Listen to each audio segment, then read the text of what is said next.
Can you take us a little bit through your experience of what happened yesterday?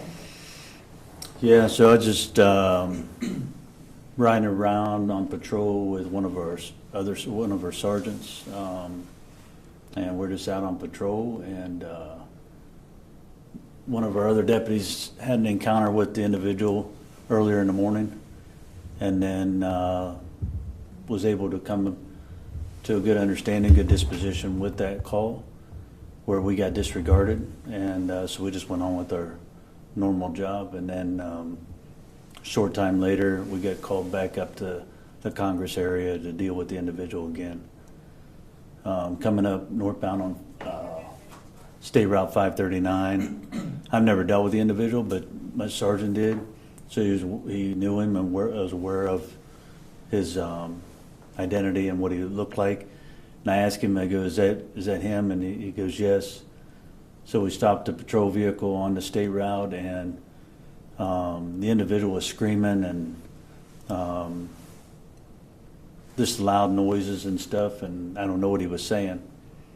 So I get out of the vehicle, patrol vehicle, and just like we do on any normal or any other call, we try to establish communication with the individual, try to calm him down, but there was no calming him down. This all happened within split seconds of everything that transpired.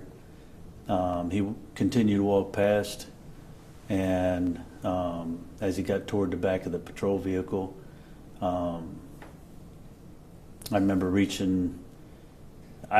I just know my left arm went up for some reason, whether to reach for him or whatever it was.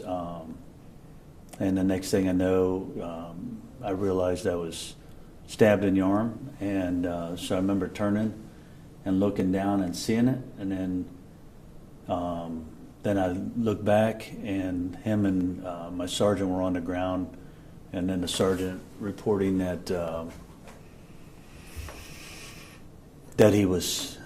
he got me. That's what he said, and then the individual took off southbound on 539 on foot. And how are you doing now? Yeah, I'm doing okay. Yeah, I'm doing okay.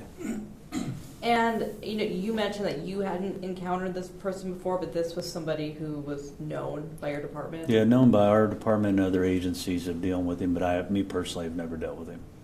And I have to imagine, have you heard from other neighboring agencies or received support from the community? Yeah, so many. So much support from the sheriffs throughout the state, other elected officials to citizens, friends, family, and other law enforcement entities. Just phenomenal support toward our agency, and just very blessed and thankful for that. And is your sergeant doing okay too? Yeah, he's doing good.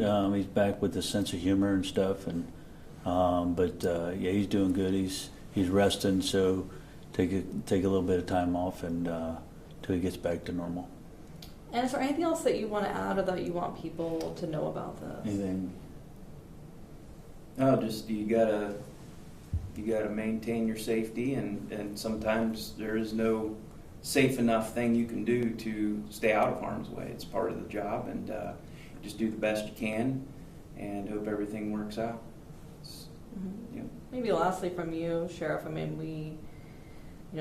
so many of us most of us have never been in your shoes. We hear about the dangers of your job. Can you just talk a little bit about a situation like this, how quickly it can turn? Yeah, we encounter this stuff quite often, whether somebody's under the influence of drugs or alcohol, or mental health, or a combination of both. We deal with these kind of calls more and more frequently than we would like to sometimes.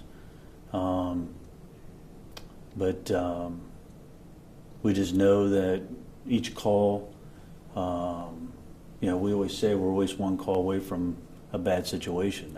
You just don't, the unknown. Every time we go to a call, it's unknown.